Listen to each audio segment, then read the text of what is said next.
billahi samiil alim minasyaitonir rajim. Wa aqimis sholata innas sholata tanha 'anil fahsya'i wal munkar. Wa qala an-nabiy sallallahu alaihi wasallam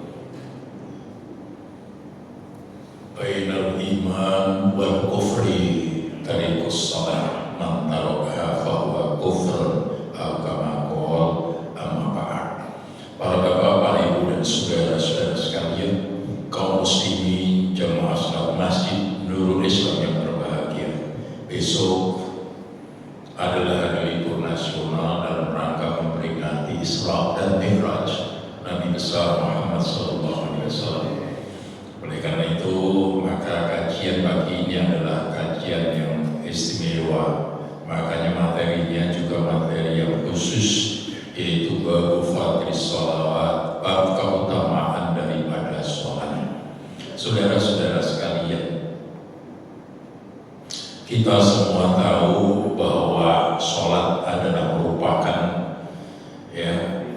rukun Islam yang kedua. Itu menunjukkan bahwa sholat adalah merupakan satu ibadah yang sangat penting dalam Islam.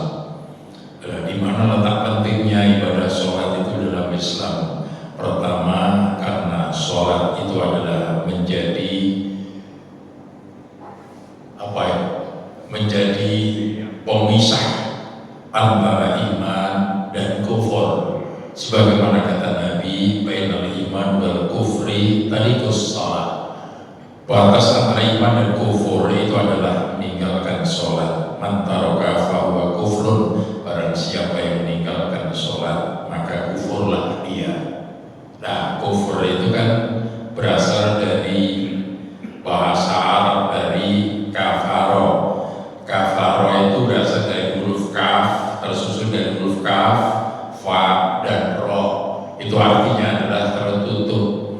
Orang yang kufur itu adalah orang yang hatinya tertutup daripada nurnya Allah Subhanahu wa Ta'ala.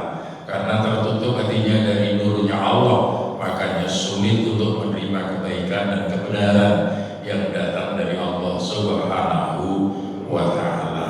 Nah, risikonya orang kalau gak mengerjakan sholat itu apa? Orang ngaku Islam, KTP-nya Islam, tapi gak sholat, ancamannya itu adalah neraka.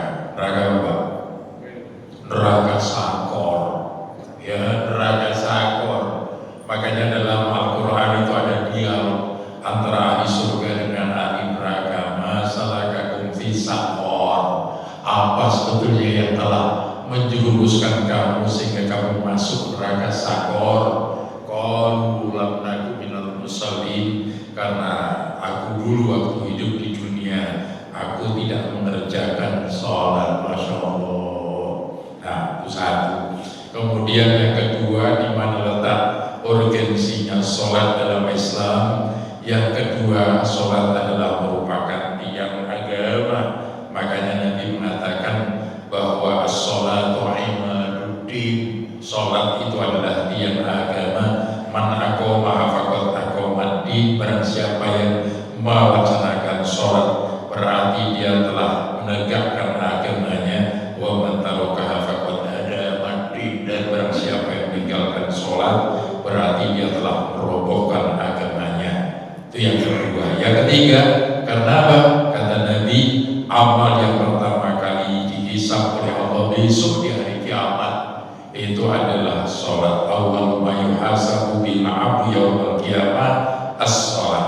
Amal yang pertama kali dihisab oleh Allah di hari kiamat itu adalah sholat. Fa in sholuhat sholuha sa'iru amali wa in fasadat fasada sa'iru amali. Kalau sholatnya bagus, maka seluruh amal perbuatannya ikut bagus. Tapi kalau sholatnya rusak, maka seluruh amal perbuatannya ikut rusak. Disinilah makanya sholat itu harus diilmui. Ya, harus diilmui. Kadang orang bilang, Ustaz, yang penting kan kita kerjakan dengan ikhlas, Ustaz. Ya, syaratnya amal perbuatan diterima oleh Allah itu tidak sekedar ikhlas. Apa artinya ikhlas? Tapi kalau salah, ya, Jadi yang pertama, salat itu harus sesuai dengan tuntunan baginda Rasulullah Muhammad sallallahu alaihi wasallam, sebagaimana kata beliau, "Shallu kama ra'aitumuni usalli." Salatlah engkau sebagaimana kamu lihat aku salat. Itu satu. Yang kedua, wa ma umiru illa liya'budullaha mukhlisina lahuddin. Tidaklah mereka diperintahkan oleh Allah kecuali untuk beribadah kepadanya itu dengan hati yang ikhlas. Jadi ikhlas dan benar itu, insya Allah itu nilainya tinggi di hadapan Allah Subhanahu wa Ta'ala. Jadi nggak boleh kita sekedar ikut-ikutan. Jangan. Kita itu sudah diingatkan oleh Allah. Wala taqfu ma laysa laka bihi ilmun. Ya, janganlah kau mengikuti sesuatu yang kamu tidak punya ilmunya. Ya, seperti sholat misalnya, bubu gedang. Ya, asal jungkir selesai, ya, jangan.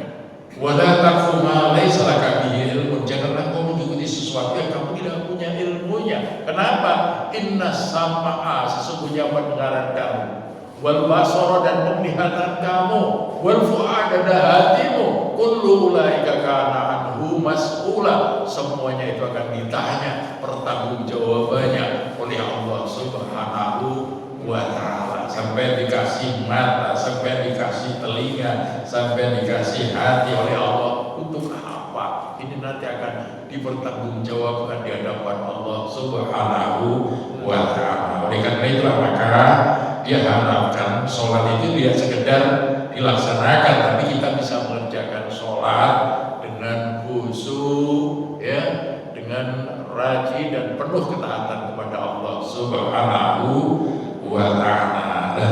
Bapak, Ibu, dan saudara-saudara sekalian yang berbahagia, makanya sampai dikatakan dalam hadis yang pertama, wa Abi Hurairah radhiyallahu anhu, dari Abi Hurairah radhiyallahu anhu, ia berkata, sami'tu Rasulullah sallallahu alaihi wasallam yaqul, aku mendengar Rasulullah sallallahu alaihi wasallam bersabda, ara'aitum law anna nahran bi babi ahadikum yaghtasilu minhu kulla yawmin khamsa marratin hal yabqa min daranihi syai'un. Bagaimana menurut pendapat kamu jika sekiranya ada sebuah sungai yang jernih yang ada di depan pintu rumah kamu, kemudian kamu mandi dengan air sungai itu setiap harinya 5 kali, apa kira-kira masih ada kotoran yang melekat dalam tubuh kamu? Qalu, para sahabat menjawab, la yabqa min darnihi syai'un ya Rasulullah. Ya, sahabat mengatakan, ya tentu tidak ada kotoran yang melekat dalam tubuh kami ya Rasul. Qala fadzalika masal salawatul khamsi yarhullahu bihin al-khataya. Itulah, ya, Allah berikan perumpamaan sholat 5 waktu itu, ya, Allah menghapus kesalahan dengan sholat 5 waktu itu. Ya, oleh karena itulah makanya ya kita melaksanakannya jangan asal-asalan. Ya, itu hadis disepakati muttafaqun alaih, disepakati 2 imam besar, yaitu Imam Bukhari dan Imam Muslim. Nah, sementara dalam hadis yang diriwayatkan oleh Imam Muslim, di situ dikatakan wa Jabir radhiyallahu anhu qol, dari Jabir radhiyallahu anhu ia berkata, qala Rasulullah sallallahu alaihi wasallam, masal salawatul khamsi kama samin narin jarin gharin ala babi ahadikum yaghtasilu minhu kulla yawmin khamsan marratin, rawah Muslim. Perumpamaan sholat 5 waktu itu adalah seperti sebuah sungai yang berisi air yang jernih deras yang ada di depan rumah salah seorang di antara kamu, kemudian kamu mandi sehari 5 kali dengan air itu. Masya Allah, ya. Nah, Bapak Ibu dan saudara-saudara sekalian, sementara hadis berikutnya ini menyangkut masalah kekhusyuan sholat, ya. Ini hadis berikutnya. Wa Abi Hurairah radhiyallahu anhu, dari Abi Hurairah radhiyallahu anhu, Rasulullah sallallahu alaihi wasallam qala, bahwa Rasulullah bersabda,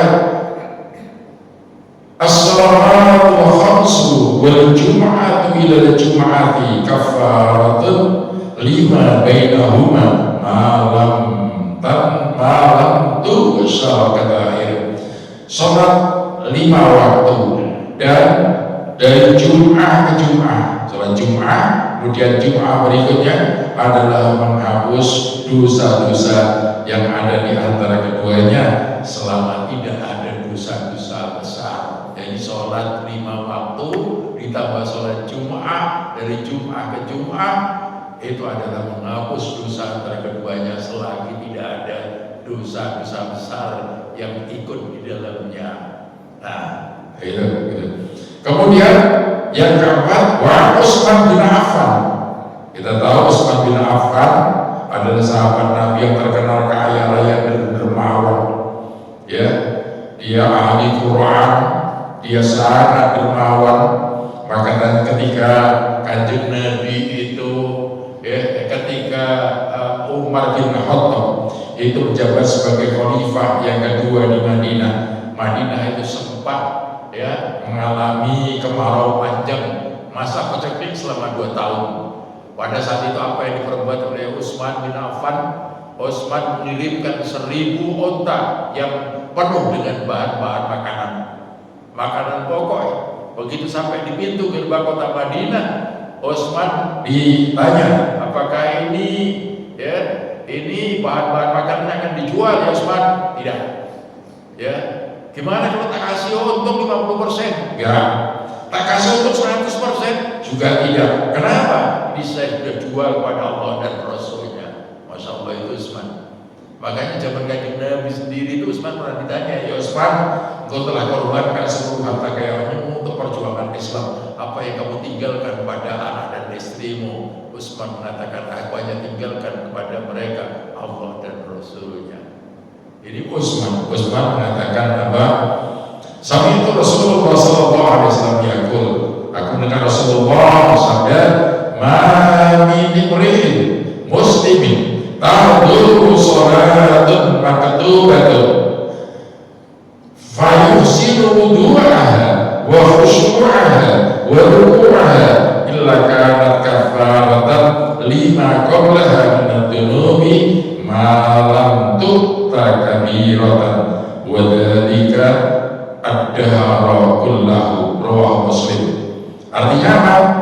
Dia adalah seorang muslim ya, ketika tiba waktu sholat fardu ya, dia segera menyempurnakan wudunya sempurna,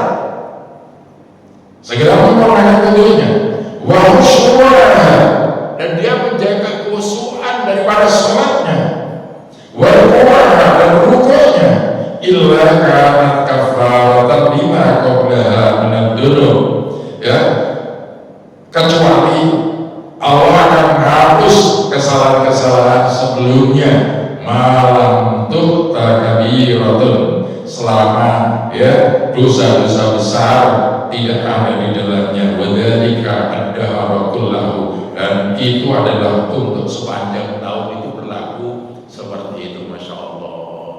Jadi wudhunya sempurna, kemudian kekhusyuannya sempurna, rukuk sujudnya itu sempurna ya, dan itu akan menjadi penghapus dosa-dosa kita sebelumnya selama dosa-dosa besar tidak ceret-ceret, Pak. Makanya Bapak Ibu dan saudara-saudara sekalian ya, ini gak main-main masalah sholat khusyuk. Cuma sampai perlu saya tanya, khusyuk itu apa sih sebetulnya? Ya, khusyuk itu apa sebetulnya? Kalau Hujjatul Islam Ghazali, beliau memang seorang Hujjatul Islam, hasil karyanya saja 150 judul kitab. Masya Allah. Pada zaman itu belum ada mesin ketik, belum ada laptop, tapi dia berhasil mengarang 150 judul, termasuk Ihya Ulumuddin. Itu adalah merupakan karya terbesar daripada beliau. Beliau mengatakan khusyuk itu sebetulnya adalah hadirnya hati dalam setiap ucapan maupun perbuatan yang kita kerjakan di dalam sholat, mulai dari takbir sampai salam. Wah, ini memang kelas berat, kelas berat. Itu yang mungkin dikatakan oleh Syekh Ismail sebagai ulama besar di Mekah, turunan Kanjeng Nabi yang ke-27. Beliau mengatakan, aku belajar sholat khusyuk itu 17 tahun. Itu Syekh Ismail. Tapi sekarang kita lihat yang lain. Ya, kalau Bapak Kiai Haji Imam Zarkasi sebagai pendiri Pondok Modern Gontor Ponorogo, yang sekarang cabangnya yang putra itu sudah sampai 17, cabangnya yang perempuan itu sekarang sudah 9 di Indonesia, alumninya sudah ratusan ribu, yang sudah banyak jadi ulama-ulama besar di negeri ini. Beliau mengatakan sederhana saja, khusyuk itu adalah merasakan, ya, kita merasa ingat.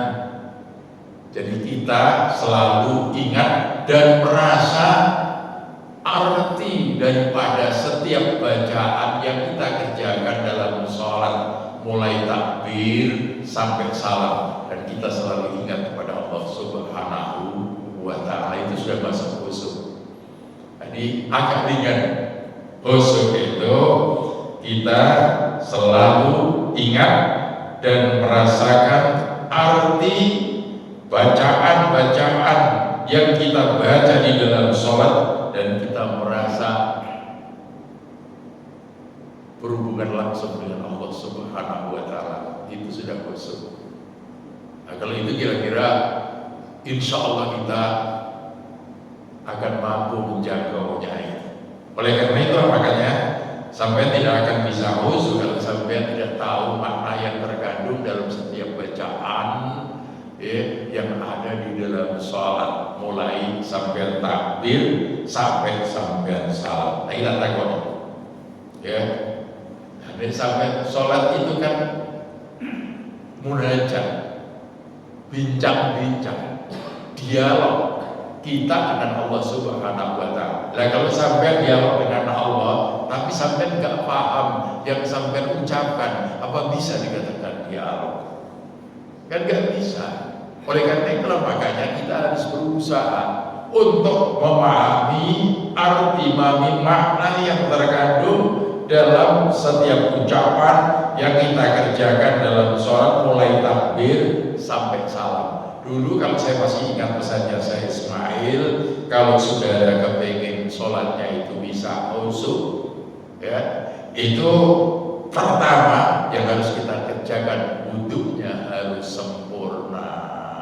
Sampai tak tahu di sekarang berdasarkan ayat tentang wudhu, ya, ya ayyuhalladzina amanu idza kuntum ila sholati faghsilu wujuhakum. Wahai orang-orang yang beriman, apabila kamu hendak melakukan sholat, faghsilu wujuhakum, maka basuhlah wajahmu. Namanya wajah itu, Pak, ya seluruhnya. Kalau ke atas itu paling tidak sampai batas rambut atas, kalau ke bawah sampai dagu, kalau ke kanan itu sampai telinga, kalau ke kiri juga sampai telinga. Di wajah jangan sampai tidak. Faghsilu wujuhakum, basuhlah wajah, wa'idyakum minal marafiq, dan basuhlah kedua tanganmu sampai siku-siku, supaya tidak ada yang kelewatan lebih sedikit, ya. Wamsahu bi ru'usikum, dan usaplah kepalamu. Sampai mau usap sebagian boleh, sampai usap seluruh kepala juga boleh. Wa arjulakum ilal ka'bain, dan basuhlah kedua kakimu sampai mata kaki, supaya tidak ada yang kelewatan. Maka kita lebih supaya agak ke atas, supaya tidak ada yang kelewatan sedikit pun. Nah, kalau lihat itu berarti rukun wudhu itu ada berapa? Berapa? Kalau dia itu ayat itu ada berapa? Ya ayyuhalladzina amanu idza qumtum ila sholati faghsilu wujuhakum 1. Ya, wa aydiyakum ilal marafiq 2. Basuhlah kedua tangan sampai siku-siku. Kemudian wamsahu bi ru'usikum. Basuhlah, usaplah kepalamu. Kemudian wa arjulakum ilal ka'bain, dan basuhlah kedua kakimu sampai mata kaki, supaya tidak ada yang kelewatan dilebihi. Berarti kan 4. Tapi para ulama fikih mengatakan ada 6. Yang 6 itu apa? Tambah 1 niat, dan yang kedua dan yang terakhir adalah tertib. Kenapa harus ada niat? Nabi kan mengatakan innamal a'malu binniyat. Sesungguhnya setiap amal perbuatan itu tergantung niat. Wa innamal likulli imri'in ma nawa.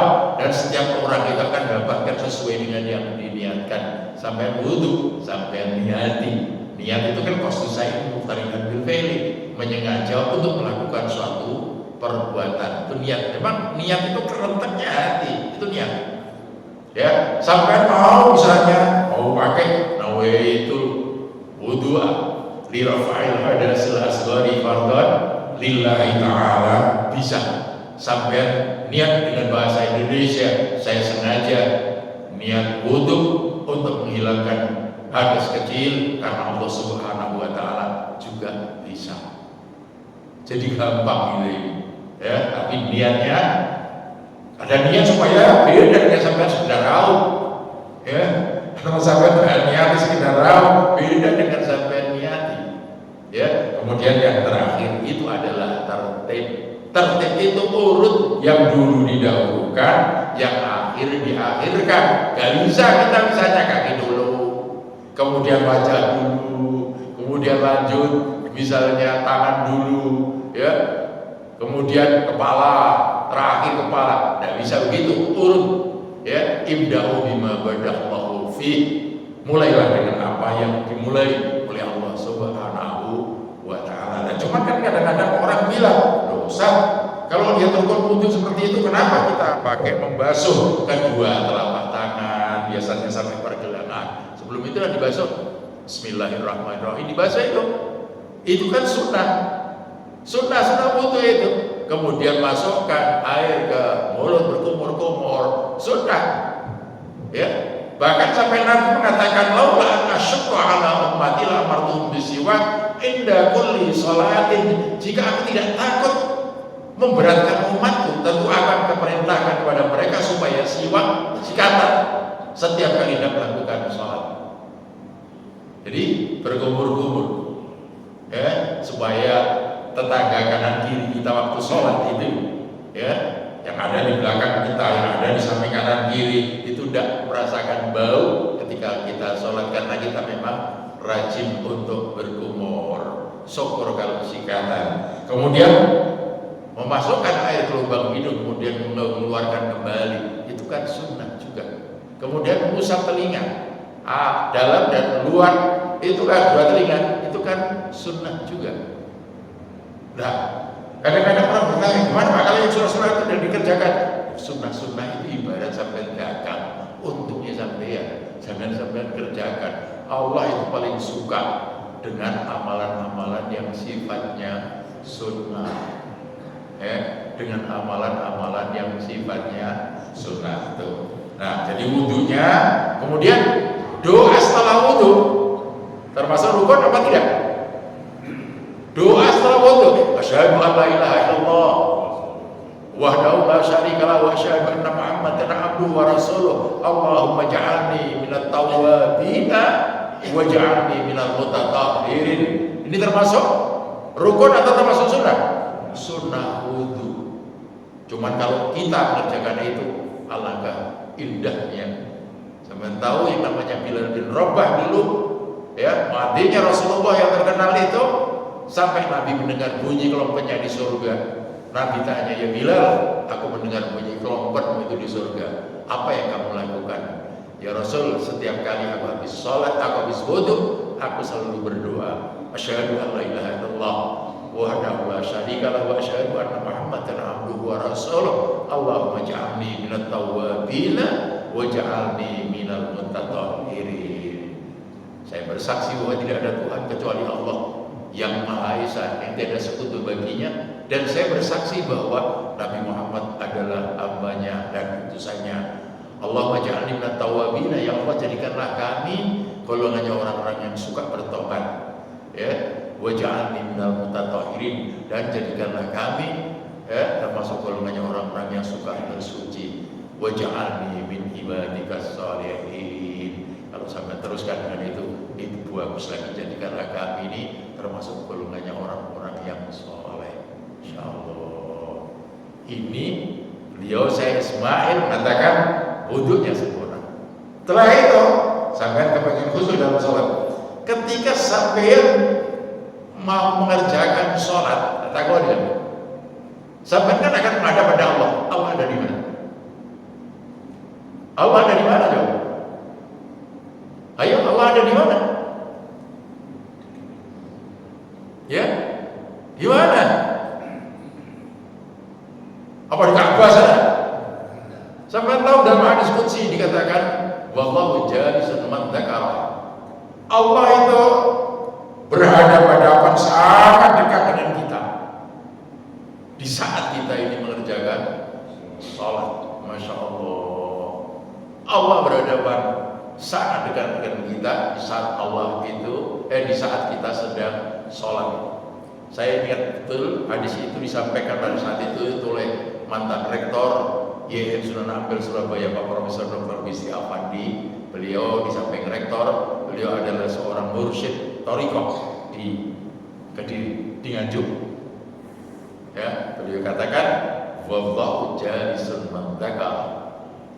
Allah itu berhadapan sangat dekat dengan kita sebagai hambanya di saat kita ini sedang bermunajat kepada Allah Subhanahu wa taala, di saat kita sedang sholat menghadap kepada Allah Subhanahu wa taala. Cuman kan kadang-kadang sampean kadang-kadang masih ono sing direngkel. Tidak awak berhadapan sama Allah. Kok enggak kelihatan ya Gusti Allah. Sampean mau lihat Allah dengan mata kepala sampean yang bersifat materi yang lemah itu, dia enggak akan bisa. Allah itu immateri, tidak bersifat materi. Laisa kamitslihi syai'un. Allah itu tidak bisa diseperti apakan aja tidak bisa, apalagi disamakan. Tidak bisa. Nah, itu kayak begitu. Allah tidak mengenal batas ruang dan batas waktu. Itulah keunikan dari Allah Subhanahu wa taala. Ya. Nah, kalau sampai akan kejar terus Gusti Allah sendiri. Alam semesta ini kan Allah yang ciptakan. Terus Allah sendiri yang ciptakan siapa? Masya Allah. Dalam hadis qudsi dikatakan, tafakkaru fi khalqillah wa la tafakkaru fi dzatillah. Fadhalikum. Berpikirlah kamu tentang apa yang diciptakan oleh Allah. Jangan kau berpikir tentang zat Allah itu sendiri yang menciptakan siapa. Engkau tidak akan rusak, binasa. Engkau tidak akan mampu. Kamu tidak akan nutut. Melihat yang dilihat apa? Kebesaran Allah Subhanahu wa taala yang ada di alam semesta, terutama yang ada pada diri kita. Makanya ulama-ulama sufi mereka mengatakan, man arafa nafsahu faqad arafa rabbah. Barang siapa yang kenal siapa dirinya, maka dia akan kenal siapa Tuhannya, yaitu Allah Subhanahu wa ta'ala. Dalam ayat Al-Quran dikatakan, wa fi anfusikum afala tubsirun. Pada dirimu sendiri apakah kamu enggak lihat? Sampai perhatikan diri kita, lihat diri kita, sampai akan tahu akan kebesaran Allah Subhanahu wa ta'ala. Kemudian kita lanjutkan dengan sholat. Ya, sudah yakin betul Allah berhadapan dengan kita. Jadi kita berhadapan-hadapan dengan Allah Subhanahu wa ta'ala, baru kita mulai. Ya, dengan apa? Yang pertama, jangan lupa niat tadi itu. Kemudian yang kedua, berdiri. Ya, syarat yang kedua, rukun yang kedua apa? Rukun yang kedua, berdiri. Nek sampean gak iso berdiri, ya. Sholli wa imam salat dengan berdiri. Kalau gak bisa berdiri, fa'ilam, ya. Fa'ilam tasati, apabila jika kamu tidak mampu berdiri, faqaidan, salat dengan duduk. Ayo jujur saja di antara kita, siapa yang sudah biasa sholat dengan duduk? Itu kan sebetulnya peringatan buat kita, ya, bahwa suatu saat nanti sampai juga akan kembali kepada Allah Subhanahu wa ta'ala. Sholat sebulan balik lungguh, tapi masih kadang-kadang masih keluar sombongnya. Kadang-kadang, Masya Allah, kita itu apa kita ini kecil berhadapan dengan Allah Subhanahu wa ta'ala. Kalau nggak bisa sholat dengan duduk, wa'ala jambil, sholat dengan berbaring. Pernah sampai sholat kalau berbaring? Pernah. Kapan? Di saat sakit. Ya, di saat sakit. Masya Allah itu. Itu kan sebetulnya pelajaran-pelajaran yang berharga buat kita, supaya kita ini tuh menyadari betul bahwa kita ini sebetulnya adalah hamba Allah yang lemah, yang butuh kekuatan dari Allah Subhanahu wa ta'ala. Makanya pesannya Nabi, aksiru la haula wala quwwata illa billah. Perbanyaklah mengucapkan la haula wala quwwata illa billah, karena kita menyadari betul akan kelemahan kita, akan segala keterbatasan kita. Yang maha besar hanya Allah, yang punya kekuatan hanya Allah Subhanahu wa ta'ala. Nah, Bapak Ibu dan saudara-saudara sekalian, kemudian kita takbir Allahu Akbar, ya.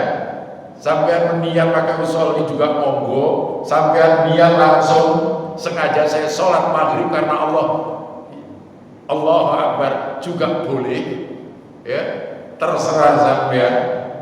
Tapi diingatkan oleh para imam besar seperti Imam Hasan Al-Basri, kalau kamu, ya, begitu mengucapkan Allahu Akbar, kamu masih merasa ada kekuatan lain yang lebih besar daripada Allah Subhanahu wa ta'ala, lebih baik gak usah. Karena apa? Yang maha besar itu hanya Allah Subhanahu wa ta'ala. Berikutnya, baca apa? Baca apa? Doa iftitah. Wajib rukun apa sunnah? Sunnah. Doa iftitah itu sunnah. Kalau sampai baca, misalnya sampai menggunakan wajhiyyadilladzi fatarus samawati wal arda dan seterusnya, bisa. Sampai menggunakan Allahumma ba'id baini wa baina khotoyaya juga bisa. Sampai menggunakan doa iftitah yang lain juga bisa. Saya temukan ada 4 di situ itu. Ada begitu Allahu Akbar, Allahu Akbar kabira walhamdulillahi katsira wa subhanallahi bukratan asila. Ada yang Allahu Akbar subhanaka Allahumma bihamdika, ya, tabaraka ismuka wa ta'ala jadduka wa la ilaha ghairuka juga ada. Tapi yang sampai pakai sholat, usahakan sampai ngerti maknanya supaya pas. Wajhiya alladzi fataras samawati wal arda hanifan muslima wa ma ana minal musyrikin. Aku hadapkan wajahku dengan lurus kepada Zat yang menciptakan langit dan bumi, ya, dan jujur dengan berserah diri, dan saya tidaklah termasuk golongannya orang-orang yang musyrik. Inna sholati, sesungguhnya sholatku, wa nusuki dan ibadahku, wa mahyaya dan hidupku, wa mamati dan matiku, lillahi rabbil alamin, hanya untuk Allah yang Rabbi, yang memelihara seluruh alam semesta. La syarika lahu wa bidzalika umirtu wa ana muslimin, tiada sekutu baginya. Yang demikianlah diperintahkan oleh Allah pada saya, dan saya termasuk golongannya orang-orang yang muslim. Masya Allah. Lihat pembukaan sholat ternyata seperti itu, ya. Nah, itu satu. Kemudian baca Fatihah. Baca Al-Fatihah. Sampai coba lihat makna Al-Fatihah. Mulai dari alhamdulillahirabbil alamin, atau mulai dari bismillahirrahmanirrahim, alhamdulillahirabbil alamin, arrahmanirrahim, maliki yaumiddin, iyyaka na'budu wa iyyaka nasta'in, ihdinas siratal mustaqim, siratal ladzina an'amta 'alaihim ghairil maghdubi 'alaihim waladdallin, amin. Ternyata kalau kita tahu Quran yang 6236 ayat menurut perhitungan yang dihamkan dalam tafsir Al-Azhar, dan ada yang berpendapat ulama lain 6666 ayat juga ada. Itu kalau disingkat itu jadi Al-Fatihah. Jadi Al-Fatihah. Itulah sebabnya maka di daerah, ya, kalau Nabi mengatakan la sholata liman lam yaqra bi Fatihatil Kitab, sholat tidak sah jika kamu tidak membaca Al-Fatihah. Fatihah itu di situ nampak sekali dialog antara kita dengan Allah Subhanahu wa ta'ala. Coba kalau kita lihat, ya, itu dalam tafsir Ibnu Katsir juga dikatakan, apabila, ya, sampai Nabi dikatakan dalam hadis qudsi dikatakan qasamtus shalah, ya, niswaini, Ya, aku bagi sholat menjadi dua bagian. Ya, nisfatun li wa nisfatani li abdi. Yang separuh itu adalah untukku dan separuh adalah untuk hambaku. Yang separuh untukku kata Allah, itu mana? Alhamdulillahirabbil alamin arrahmanir rahim maliki yaumiddin. Iyyaka na'budu wa iyyaka nasta'in. Ya, ini sudah separuh untukku dan untuk hambaku. Makanya di saat ada seorang hamba yang mengucapkan alhamdulillahirabbil alamin, segala puji bagi Allah Tuhan seluruh sekalian alam, langsung dijawab oleh Allah, hamidani ya abdi, hambaku memujiku. Nah ini coba kalau sampai dengarkan di saat sampai mengucapkan alhamdulillahirabbil alamin, itu otomatis sampai akan dengarkan itu hamidani ya abdi, hambaku telah memujiku. Ar-Rahmanir Rahim, yang maha rahmat, maha rahim. Asna alaiya abdi, hambaku menyanjungku. Kemudian Maliki Yaumiddin, yang merajai di hari pembalasan, langsung dijawab oleh Allah. Ya, dijawab oleh apa? Hambaku telah mengagungkanku. Jadi asna alaika abdi, ya, hamidani abdi, asna alaika abdi, majadani abdi, hambaku telah mengagungkanku. Kemudian di saat kita mengucapkan iyyaka na'budu wa iyyaka nasta'in, langsung kan hanya kepadamu ya Allah kami menyembah, hanya kepadamu kami mohon pertolongan. Langsung Allah katakan hadzali wa li abdi masalah, ini adalah untukku dan untuk hambaku apa yang dia minta. Masya Allah. Ihdinas siratal mustaqim, ya Allah tunjukkanlah kami ke jalan yang lurus. Siratal mustaqim itu apa? Siratal ladzina an'amta 'alaihim ghairil maghdubi 'alaihim waladdallin, amin. Itu jalannya orang yang kau beri nikmat, bukan jalannya orang yang kau murkai, dan bukan jalannya orang yang kau sesatkan. Apa kata Allah? Hada li abdi wa li abdi ma sa'ala. Ini untuk hambaku dan untuk hambaku apa yang dia minta. Wis pengen kabeh. Masya Allah. Kalau kita paham betul ketika kita sholat, kita nggak asal penculat saja. Ya, tidak. Kita akan merasakan habis sholat itu ada sesuatu yang lain, tenang di hati. Kalau sampai belum merasakan itu, berarti ada sesuatu, ada something wrong, ada sesuatu yang salah yang ada di hati kita. Mungkin kita telah melanggar aturan-aturan Allah, mungkin telah bermaksiat kepada Allah Subhanahu wa ta'ala. Nah, lanjut dengan baca surat, ya. Iqra'u ma tayassara minal Qur'an. Bacalah apa yang mudah dari Al-Qur'an. Syukur kalau sampean hafal ayat-ayat yang panjang-panjang, pendek-pendek pun enggak apa-apa, tapi yang mudah bagimu. Ya. Termasuk apa? Baca surat. Rukun apa? Sunnah. Itu termasuk sunnah. Kemudian rukun berikutnya apa? Rukuk dengan tumakninah. Ini jangan lupa, rukuk dengan tumakninah. Jadi ketika kita bungkukkan badan, kemudian punggung kita sederajat dengan leher itu, ini biasanya anak muda yang bisa kerjakan. Nah, STW apa TW, udah tua-tua, tentu tidak bisa seperti itu. Ya, ittaqullah mastata'tum, kata Allah. Takwalah kamu pada Allah semampumu. Ya, karena memang udah tua, kadang-kadang badan digerakkan berat, ya kan? Tapi tangan tetap memegang kedua lutut. Kita jangan salah itu, kalau lurus itu, delok wong wis tuwa kok isih enom. Ya kan? Kemudian jadi baca apa?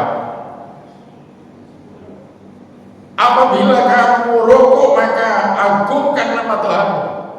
Subhana rabbiyal azimi wa bihamdi. Maha suci Engkau ya Allah, yang maha agung, segala puji baginya.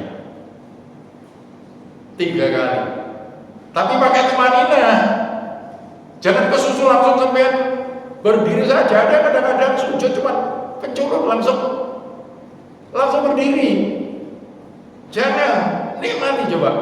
Ketika kita sujud, itu sebetulnya kita sedang menundukkan hati kita di hadapan Allah Subhanahu wa ta'ala, mengagungkan kebesaran Allah Subhanahu wa ta'ala. Jadi jangan kesusu, dinikmati pakai tumanina. Tumanina itu berhenti sejenak, menenangkan diri sejenak. Ya. Kemudian tidak termasuk rukun apa? Rukun, tidak rukun. Sami Allahu liman hamidah. Ya, semoga Allah mendengarkan ya pujian hambanya. Tapi kalau Gus Bah memaknai lain, bahwa hanya Allah yang layak untuk dipuji, kok itu lebih pas itu. Hanya Allah yang layak untuk dipuji. Mil'us samawati wa mil'ul ardi wa mil'u ma syi'ta min syai'in ba'du. Ya Allah, ya Tuhanku, bagimulah segala puji, sepenuh langit dan sepenuh bumi dan sepenuh apa saja yang kau kehendaki sesudah itu.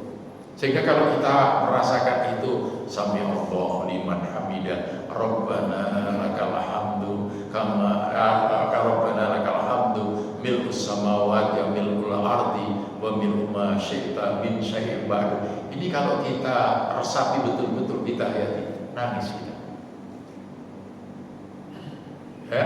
Tapi tidak juga pakai tumanina loh itu. Jangan kadang-kadang berdiri saja belum tegak wis langsung menculut. Jangan. Sampai nonton HP berjam-jam kuat ya, sampai ngadep kalau Gusti Allah bincang-bincang dengan Allah, sampai cuma sebentar aja sudah ada tahan. Apa bisa ya seperti itu dikatakan sampai cinta dengan Allah Subhanahu wa ta'ala? Tidak bisa. Ya, jadi tenang sebentar, baru sujud. Aqrabu ma yakunul 'abdu min rabbi wa huwa sajid. Jarak yang paling dekat antara seorang hamba dengan Allah, dengan Tuhannya adalah ketika sujud. Faksiru doa, maka perbanyaklah doa ketika sujud. Tapi doa-doa bil mansur, doa-doa yang diajarkan oleh baginda Rasulullah Muhammad SAW. Dan ingat, intinya sholat itu ada di sujud itu. Jadi hakikatnya sholat itu, yang jadi inti daripada sholat itu terletak di sujud itu.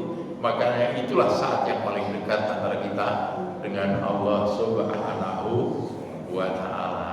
Makanya kalau sampai ingat ya apa yang dikatakan oleh Mbah Kiai Mamun Zubair, punya Gus Bah Asrarullah yang karismatik yang meninggal di Arab Saudi. Beliau kan pesan, surga itu berdasarkan hadis Nabi pintunya ada 8. Sujud itu anggotanya juga ada 8, Pak. Sujud itu ternyata anggotanya ada 8. Ayo sampai tebak coba.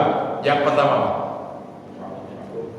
dari ya kan? Aduh, yang pertama. Yang kedua dan ketiga kedua tangan. Kemudian yang keempat dan kelima kedua lutut. Ya. Yang 6 dan 7 kedua jari-jari kaki itu macet itu. Nek sampean iso mancat, nek wis tuwa-tuwa yo gak iso kadang-kadang ya sudahlah, memang ndak bisa. Ya gak apa-apa, tapi kalau saya nom itu memang mancat itu ada aturannya. Oke. Nah, 7 kan itu. Yang ke-8 apa? Yang ke-8 hati. Ini yang sulit. Ya. Yang ke-8 itu hati. Dari pandangan orang-orang sufi, yang ke-8 hati kita ini sujud kepada Allah Subhanahu wa ta'ala. Apa maksudnya sujud? Tunduk patuh kepada Allah Subhanahu wa ta'ala. Tanpa ketundukan hati gak ada maknanya kita. Masya Allah. Kesimpulannya berarti sampai gak akan masuk surga sampai gak sholat, karena hakikat sholat ini sujud itu. Surga pintunya 8, anggota sujud itu juga 8. Nah, Masya Allah. Makanya di dalam Al-Quran kata fi wujuhihim min asari sujud, di di wajah-wajah mereka terdapat tanda-tanda bekas sujud.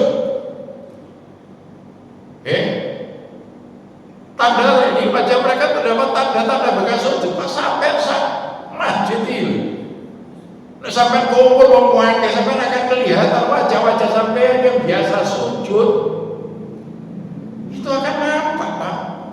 Sinarnya kelihatan, walaupun misalnya sampai dari segi wajah gak setiro ganteng, apalagi yang ganteng atau yang cantik, dia rajin sujud pasti kelihatan nurnya. Allah itu kelihatan ya. Wajah yang terbiasa kena air wudu, wajah yang biasa kita gunakan untuk sujud itu kelihatan sekali. Orang itu cantik, misalnya dia rajin sembahyang, rajin sujud, dengan orang itu cantik tapi tidak rajin sujud, kelihatan. Orang itu ganteng, rajin sujud, dengan dia ganteng tapi dia rajin sujud, pasti kelihatan. Makanya fi wujuhihim min asari sujud, di wajah-wajah mereka terdapat bekas-bekas tanda sujud. Nanti Pak, nenggone akhirat mencorong wajah sampean, mencorong wajah sampean. Nabi kan sempat ditanya, ya Rasul, terus bagaimana Allah itu tahu ini apa-apanya yang biasa sujud dengan yang tidak? Allah Maha tahu. Terus bagaimana kok bisa tahu itu? Ya Rasul, dia tahu. Ibarat kita itu punya kuda yang banyak yang dilepas di lapangan luas. Jadi kuda-kuda kita itu belang wajahnya, belang kakinya, kelihatan banget gitu. Ya mesti kelihatan. Oh itu kuda saya, itu kuda saya, itu kuda saya. Itu yang wajah-wajahnya mencorong, semuanya kelihatan. Tapi kalau menurut Hujjatul Islam Ghazali, dia mengatakan fi wujuh min asali sujud itu dimana dengan kekhusuannya itu nampak dalam kehidupan sehari-hari bahwa dia adalah orang yang gemar sujud. Ya, dia jujur, dia adil, dia penyayang, dia rendah hati. Memang dia khusyuk di dalam ibadahnya. Terus dia mau sombong, itu yang mau disombongkan apa? Sementara dia itu hakikatnya tidak punya apa-apa. Yang punya itu adalah Allah Subhanahu wa Ta'ala. Insyaallah. Jadi sujud itu termasuk rukun daripada sholat, kedua sujud itu. Ya. Kemudian duduk di antara dua sujud. Sampai baca apa? Rabbi firli warhamni wajburni warfa'ni warzuqni wahdini wa'afini wa'fu'ani. Inilah sebetulnya yang dicari oleh manusia dalam hidup. Yang dicari oleh manusia dalam hidup itu ya yang kita baca di dalam duduk di antara dua sujud itu. Rabbi firli, ya Allah ampunilah aku. Wajburni, apa? Cukup bilang Rabbi firli warhamni, rahmatilah aku. Wajburni, cukupilah segala kebutuhanku. Warfa'ni, angkatlah derajatku. Warzuqni, berilah aku rezeki. Wahdini, berilah aku petunjuk ke jalan yang benar. Wa'afini, sehatkanlah aku ya Allah. Wa'afani, maafkanlah aku. Ini kan yang jadi manusia. Makanya kata Nabi, itu sudah cukup. Ya, doa yang kita baca di antara dua sujud itu sudah cukup. Itu yang mencukupi segala kebutuhan dalam hidup ini. Jadi kita berdoa dengan itu, insya Allah sudah dicukupi oleh Allah Subhanahu wa Ta'ala. Kemudian tahiyat, ya tahiyat. Masya Allah, tahiyat itu jangan lupa. Tahiyat itu ternyata ada kisah yang unik. Ya, munculnya tahiyat itu dulunya bagaimana? Ketika peristiwa Isra dan Mi'raj, Nabi begitu ditunjukkan keindahan surga Jannatul Naim, Nabi tidak langsung gembira, tapi Nabi justru bersedih. Apa kata Jibril? Ya Muhammad, ketika para Rasul saya ajak untuk melihat keindahan Jannatul Naim, semua mereka gembira. Tapi kenapa justru kau bersedih? Jibril, Nabi mengatakan, adanya aku sendiri wahai Jibril, karena aku nanti masih harus berhadapan dengan Abu Jahal, Abu Lahab, CS, dan dia setiap saat main gerogoti kekuatan umat Islam. Namun begitu dia tetap menjadikan doa at-tahiyatul mubarakatus sholawatun thayyibatulillah, segala kehormatan, segala keberkahan, segala kesejahteraan, segala kebaikan hanya milik Allah semata. Allah bisa saja seperti itu langsung memberikan balasan kepada Nabi. Assalamualaikum ayuhan Nabi wa rahmatullahi wa barakatuh.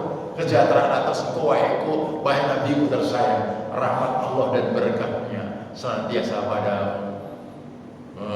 Nabi tidak langsung nantiku no, sapa sira wae sudah, tapi Nabi justru ingat kita sebagai umatnya. Assalamualaikum wa ala ibadillahi sholihin.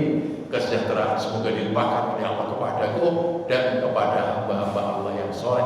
Berarti kita ini kalau hamba Allah yang soleh masuk dalam doanya Kanjeng Nabi. Mendengar itu kok Nabi gak egois, Jibril langsung memberikan kesaksian asyhadu an la ilaha illallah wa asyhadu anna Muhammadar Rasul. Itu Jibril Pak. Ternyata itu kesaksian Jibril terhadap Nabi Muhammad. Nabi CAD yang ngono, dapat sanjungan dari Allah, dapat harga dari Allah. Dia tidak egois, tapi langsung ingat kepada umatnya.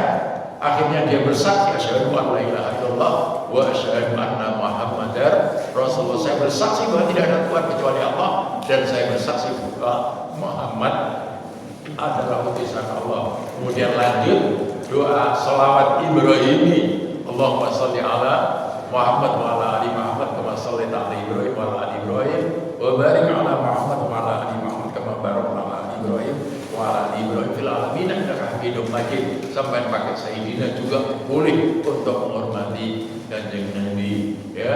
Itu salawat yang terbaik, itu salawat Ibrahim, ya, salawat Ibrahim. Ya Allah, limpahkanlah rahmat-Mu kepada Nabi Muhammad dan keluarganya sebagaimana Kau limpahkan kepada Nabi Ibrahim dan keluarganya. Ya Allah, berkahilah Nabi Muhammad dan keluarganya sebagaimana yang telah Kau berkahi kepada Nabi Ibrahim dan keluarganya. Fil alamin innaka Hamidum Majid. Di alam semesta ini hanya Engkau yang maha terpuji lagi maha mulia. Masya Allah.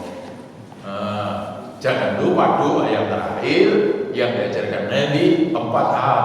Allahumma inni a'udzubika min adzabil qabri wa min adzabin nar wa min fitnatil mahya wal mamat wa min fitnatil masiihid dajjal. Jangan lupa doa 4. Ya Allah, aku mohon kepadamu, ya,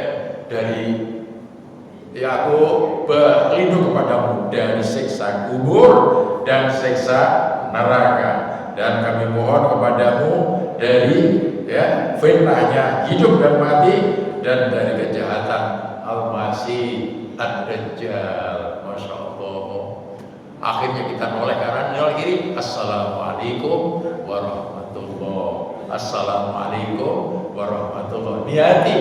Ternyata ketika salam oleh kanan itu kita berikan salam kepada orang-orang yang ada di sebelah kanan kita dan malaikat-malaikat yang ada di sebelah kanan kita. Kalau kita oleh ke kiri, berarti kita berikan salam kepada orang-orang yang ada di sebelah kiri kita dan malaikat-malaikat yang ada di sebelah kiri kita.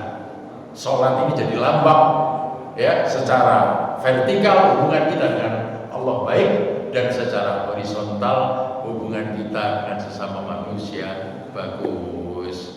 Makanya kalau ada orang Islam hubungannya dengan Allah tapi dengan masyarakatnya gak baik, salah.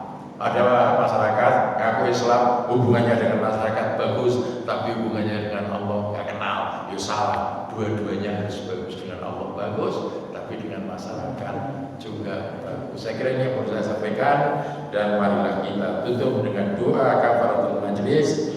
Subhanakallahumma bihamdika asyhadu an la ilaha illa anta